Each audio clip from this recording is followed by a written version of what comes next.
Hi, it's Fias Tarot. Hello, all signs. Okay, so messages, energy check-ins, prediction, gabay. So, kung ano ating makikita dito. Straightforward reading. Okay. No sugar coating. Oo. So, yeah. Before tayo mag-start, kung hindi ka pa nakakapag-subscribe, please do subscribe and hit the notification bell para lagi po tayo maging updated sa mga mangyayari pa lang. And yes, kung meron pong tanong pagdating sa private reading, just message me sa akin pong FB page for more info. Ganun rin pagdating kay Perception of Light. Okay? And syempre po, kung may naghahanap sa inyo ng healer, kay Kuya Dingsi naman po tayo pwedeng lumapit at magtanong. Okay? So, yeah. So, pagdating sa ating mga items, Evil Eye Protection, available. Meron tayong ring, meron tayong mga bracelets, isang adjustable and isang garterize. Yung adjustable, available in red strings. Okay? So, ito yung merong initial. Okay po? Initial ng pangalan nyo. Oo, yung magmamay-ari. And yung ating Evil Eye necklace. So, ganyan siya. So, maliit lang to. Maliit lang siya. So, hindi naman makikitang napaka-obvious na obvious, no? So, yeah. Non-tarnish, hypoallergenic. Okay, may extender yung kanyang chain. Pero, pwede naman gumamit ng ibang chain kung gusto. So, yung ating love bracelet. So, anything about love. Anything about love under the sun. O, diba? Yan, oo. So, cover niya. Okay, so kung ano man ang kailangan mo pagdating dyan sa love situation, yeah, siya magpo-provide for you. And, syempre, yung ating grantor necklace. Okay, so si grantor, again, yung mahilig magbigay ng surprises. Yeah. And, syempre, number 1 job niya is to grant kung ano man yung mga minamanifest ninyo. Okay? Kung deserve ang minamanifest, no downtime. Walang paghihintay na sobrang tagal. Ha? Okay? Pinakamatagal na ang 3 months. Okay? 3 months. Pinakamatagal na yon. Yung iba kasi nakikita ko, week lang. O, diba? Kinabukasan. Yeah. Totoo yun. May mga magpapatunay. Okay? And, yung ating pang cord cut. So, si cord cutting, ang kanyang ginagawa is to cut off the energies, no, na hindi na kailangan sa ating frequency. Para tayo ay mas, umusad, ha? Okay, so yun po, ha? So, tayo ay mag-start na. So, kung may mga tanong pa po, message na lang. Yung mga hindi alam dahil nasa YouTube, oo. Punta po tayo ng FB. Doon po tayo magme-message. Fias Tarot. So, ang ating followers, check nyo kasi ang daming gumagaya ng page natin. So, Fias Tarot with 56,000 followers. Okay? So, yeah. And, talaga namang padami tayo ng padami. So, okay? Thank you sa mga sumusuporta at sa mga naniniwala. Salamat ng madami. Okay. So, let's start. Air signs. Gemini, Libra, and Aqua. So, anong kailangan mong malaman? Mensahe, gabay, prediction, energy checkings. Let's see. Death. This is talking about cutting off. Merong mga sitwasyon dito na talagang hinihintay nyo pa na malaman kung talaga bang kailangan ng ikat. Ano tong death na to? The Knight of Cups. Somebody na pwedeng hot and cold sa'yo. Somebody na hot and cold. Yeah, the Chariot in reverse. Kailangan mo na ba tong i-cut off? Kasi naghihintay ka pa nang sabihin nating the best na sagot. Okay? Maybe some of you naghihintay ka ng something para masabi nating okay, ka-cut off ko na talaga. So, ito na yun. This is it, pansit. The Six of Cups. iwasan natin tumingin, no? Kaya tayo nahihirapan i-cut off tong taong to. Iwasan natin tumingin sa mga maliliit na bagay na ginawa niya sa'yo. Okay? Kung kaya mong bilangin, bilangin mo. Itali mo. At itali mo rin yung mga ginawa niyang hindi tama sa'yo. Tingnan mo kung magpapantay. Tingnan mo kung sinong mas lamang. Real talk. No, kung di mo alam eh. Pero yun nga, sabi ko, iwasan yung tumingin sa maliit na bagay para lang maiwasan yung tinatawag na hiwalayan. Ha? Okay? So, real talk lang. Oo. Air sign. Ano pa? Okay. Ano pa? Ang kailangan mong malaman. The Two of Cups. Energy of offer. Energy of partnership. Oh, there's this someone else coming in. Okay? I don't know. This is an energy of someone like a new love. A new love. New love offer. A new person is coming in. Some of you, kung hindi mo ilalet go itong nakita nating ito, hindi papasok to. Magkakaroon ng blockage. Okay? So, magiging, see? The Tower. Magiging blockage to. Maapektuhan to eh. Okay? So, I'm seeing this. Some of you, pwedeng magre-reunite kayo ni soulmate. I don't know when. I don't know how. Pero may chance na hindi mo alam, katabi mo na pala si soulmate mo or si twin flame. Pero I'm seeing this somebody na pwedeng meron kayong past life connection and there's this strong, okay, energetically na magnet, na mamamagnet kayo, like nakita mo siya, ay parang kilala ko siya. Something like that. Okay? Something like that. The energy, it's like magnetic. Okay?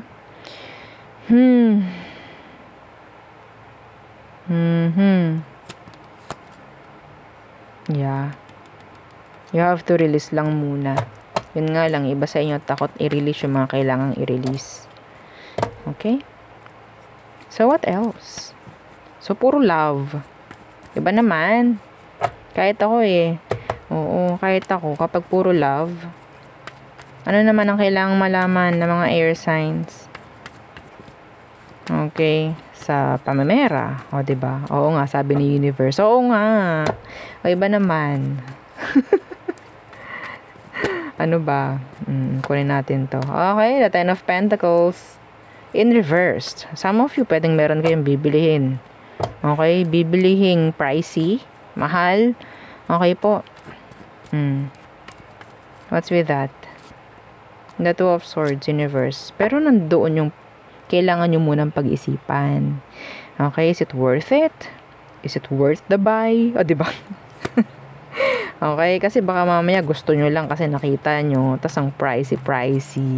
Tapos si mamaya, ayoko na pala nito. Mga ganun. So, it's just a waste. Anyway, so, kung ang ating titingnan is experience, well, diba? Kung may pera ka rin naman, the Three of Swords universe, yeah. In general, when it comes to your kaperahan, sinasabi rito is to decide ng maganda. Ha? So, the Sun, some of you, pwede kasing may parating na pera na hindi naman natin pinaghirapan. So, it's like napakadaling gastusin. Yes. Iba sa inyo, kung ikaw alam mo tong may magbibigay lang sa'yo ng pera. Pinaghirapan yan, ha? Opo, pinaghirapan din naman syempre. Huwag natin gagastusin ng basta-basta. Pero anyway, pera mo naman yan. O, diba? Oo. So, yun, ha? Yun nga ka nakikita pagdating sa'yo. So, next. Okay. Fire signs. Aries, Leo, Sagittarius. So, anong mensahe para sa'yo? Okay. Mensahe, gabay, prediction, energy check-ins. Let's see. 4 fire signs. Ace of Wands. Travel. New opportunities, new beginnings for some of you. New plans ahead. Maybe. The Page of Cups. Oh. There's this somebody who is into you. This person may crush sa'yo. Someone younger.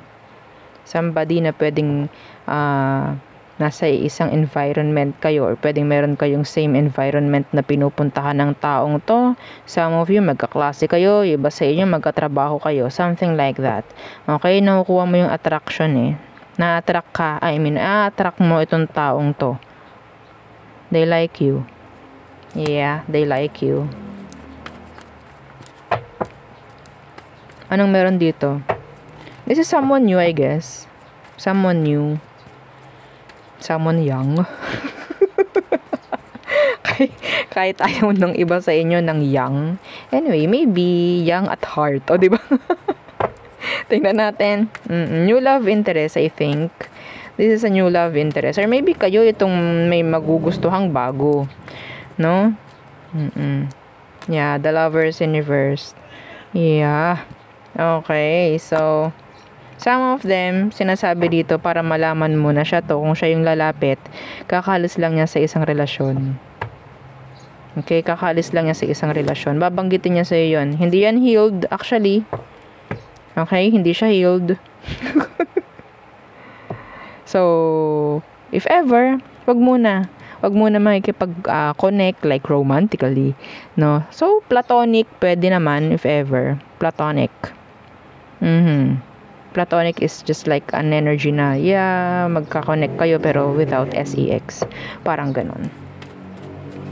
Okay?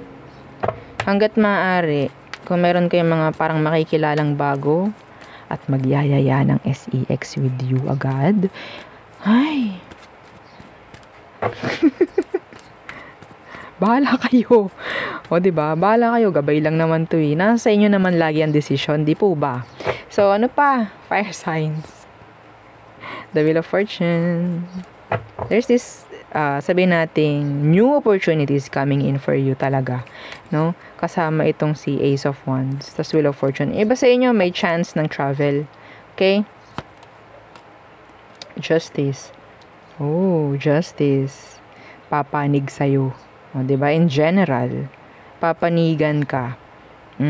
Iba sa inyo, kung may mga finifix about finances, about kaperahan ninyo in general, mariresolve na po. Okay? Mariresolve na. Iba sa inyo, makakuha ng maraming, sabihin nating, opportunities, no? Customers, clients, yung hindi, usual. Okay? May gain na kung nakikita. Okay, some of you, this is talking about somebody na pwedeng, there's this recognition, certificate, ako may certificate ako nakikita dito, may awarding ako nakikita, okay, so, may papers na kasama, okay, so yun, something na pwedeng, may mga pipirmahan rin, that's nice. Getting new house, getting a new car, something like that.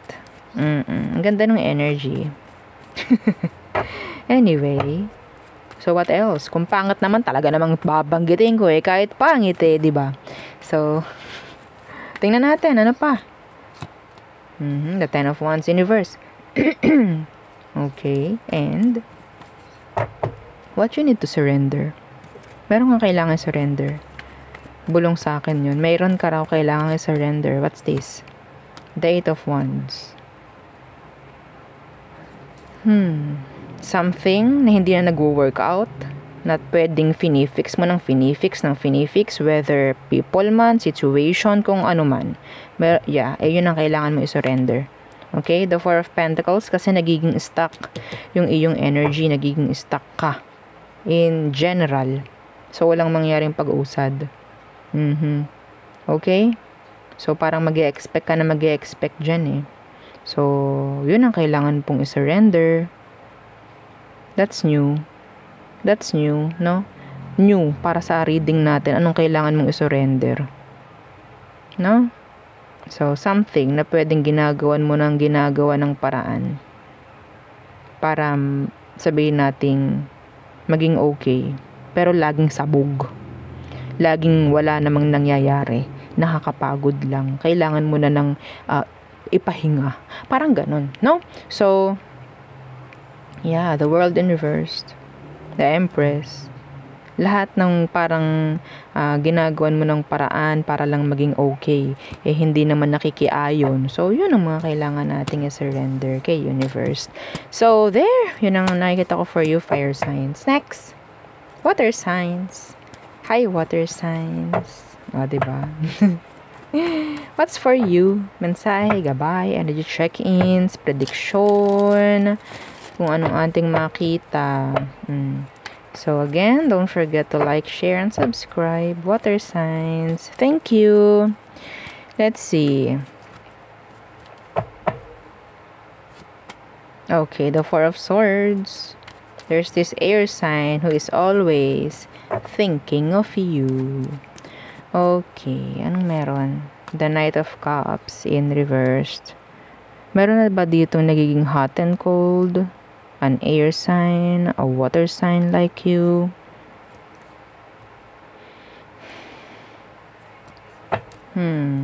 Something needs to take a break. Something, or yeah. Pwedeng meron kang kailangan munang pagprenuhan. Pagprenuhan. Pag-isipan maigi. Pag-aralan. Parang ganyan. Kailangan munang magpahinga dito sa hindi ko nakikitang naging consistent. Anong meron? Yeah, the Five of Cups. Ito yung taong parang feeling mo nai-ignore ka na lang na nai-ignore, or feeling mo nasasayang ka na lang ng nasasayang. Okay? Hindi sila nagiging fair actually. So, emotionally, physically, kailangan mo magpahinga dito sa taong to. Okay?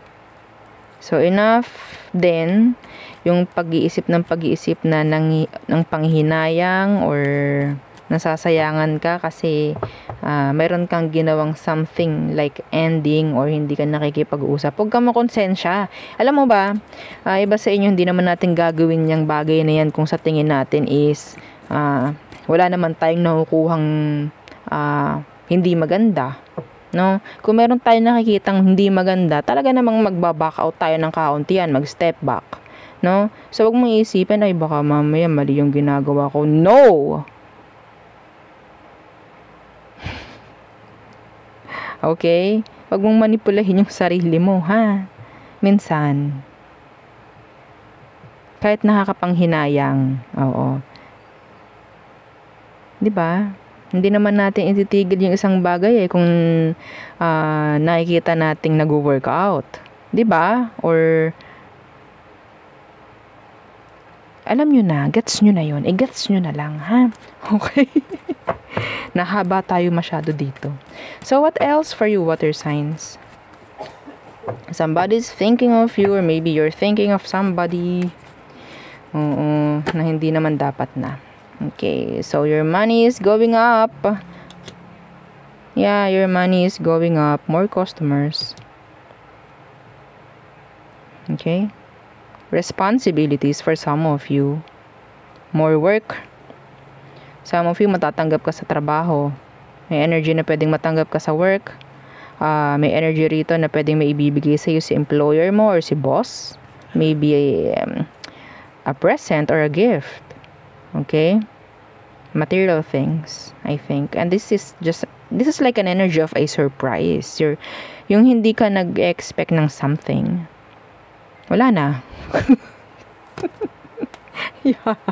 This is a surprise coming in from a Capricorn maybe, or from a boss, a leader, like that. Some of you, you'll surprise your parents. Parang ganyan. With a gift, maybe. Okay? So, I'm seeing here energy of celebration. Celebration, may chance na pwedeng sa workplace din, or Yeah, in general, as a celebration. Okay, yeah, the Six of Cups as a sign of appreciation, maybe. No, oh, that's nice. Okay, somebody wants forgiveness. Sabay ganun no? Opo, kailangan ko sabihin. Meron ditong gustong humingi ng forgiveness or maybe you are. Okay? What else? Ten of Swords in reversed. Some of you, you're moving on. You're in the energy of you have to move on maybe, or you have to heal on something. Yeah, the Ace of Cups. Self-love. Self-love. May naririnig ako reserved. I don't know why. Somebody's stalking you. Some of you are under evaluation. Ini-evaluate ka dyan sa workplace. Okay? Anyway. So, naririnig ko retained. Parang ganun. I don't know why. So, maybe sa environment na kung saan ka ngayon, sa place or sa work mo nga, no? Mari-retained. Like, yeah. I don't know if this is talking about regularization or promotion for some of you. That's nice though. Okay, so energy of healing. Yeah, death in reversed. Endings, changes. Okay, sa mga bagay na hindi na nag-work out siguro. Some of you, you have to decide, you have to choose. Kasi may energy ng third party. Okay, so there. An offer na pwedeng dumating. I don't know kung ano yun. There's this offer. Pero kung maganda at magiging okay yung magiging decision mo, sa paganda tayo. Okay, so there. So, next. Okay. Earth signs. Earth signs, Taurus, Virgo, Capricorn. Oh, nakakita ko ng sun. So, it's like an energy of happiness, joyful, or something like surprises. Good news is coming in for you, Earth signs. Okay, so Taurus, Virgo, Capricorn, what's for you? Mensahe, gabay, prediction, energy checkings. Let's see. Chariot in reversed.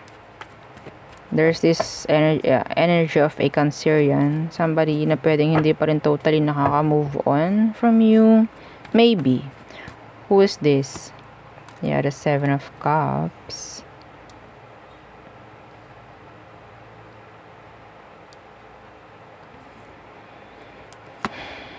The Four of Wands in reverse. Meron tao dito na parang hindi ka pa rin na-forgive, I think. Hindi pa sila rin nakaka-move on. They're like confused pa rin. Maybe confused. Seven of Cups. Iba sa inyo may darating na mga offer pero hindi mo malaman kung anong uunahin kasi parang sabay-sabay. Okay? Avoid conflicts maybe or avoid ninyo na magkaroon ng mga overlapping. Okay? Overlap.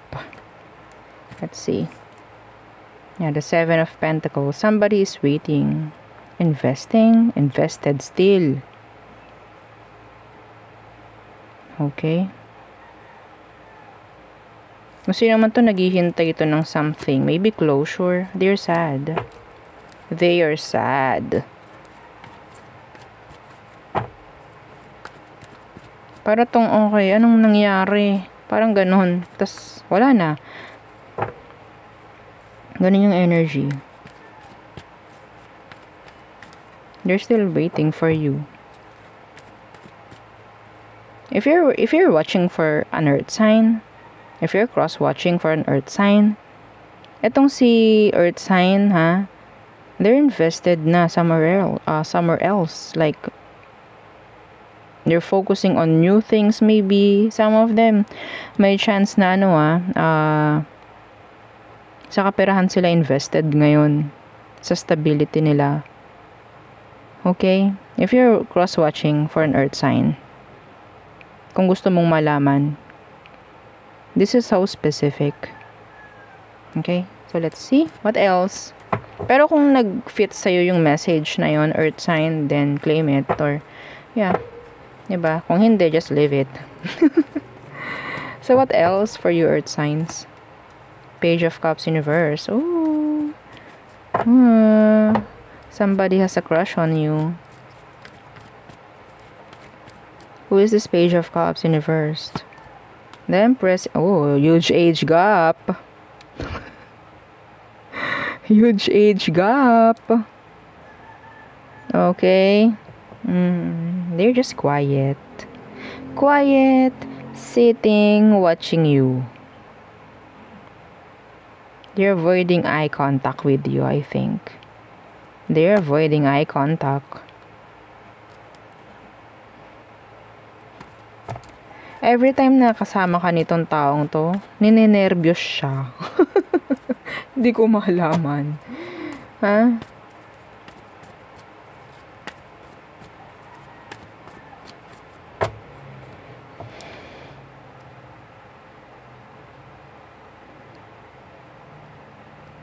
Iba sa inyo may anak ka. Pero itong taong to nagkakagusto sa'yo, nagkakrush sa'yo, somebody na young. Somebody na mas bata nga, no? So maybe na-intimidate. Na-intimidate siya sa'yo or yan, nandun yung kabay eh. Yeah, the Six of Pentacles. Hindi sila nagpapakita, no, na gusto ka. Hindi sila nag-express ng kung ano man ang kailangan i-express. Pero yes, this person, yeah, you're always on their mind. Oh, always on my mind. Sorry. Kumanta na naman. Oh, ganun yung nakuha ko. Ay, anyway. Okay, what else? What else for your earth signs? May mag-aabot ng tulong sa'yo like financially pagdating sa isang mas bata sa'yo or sa anak mo. Okay? So, temperance. What's this temperance? Oh, the Hierophant. Earth signs. Ready ka na ba? Oh, ready ka na ba? Maagiwan na, ha? Maagiwan na yung mga inaagiw dyan na Kifiru at Dikiru. You're entering, no? A connection. Wala tayong magagawa dito. Oo, and I think some of you, this is talking about marriage. Kung sino man to. Wala eh. Kung ayaw nyo, at talagang focus nyo is kaperahan nyo, wala tayong magagawa. So, sige, sabihin natin kung anumang project yan, businessman yan. So, yes, this is commitments. This is talking about responsibilities. Okay? Status is going up. Okay? Kung iba sa inyo, ikaw itong ready. Pagdating sa pagkakaroon ng kakonek, maaagiwan na, no? Yung mga dapat maagiwan sa inyo. Yung mga inaagiw. Yes. Okay. Mga ginagabok na mga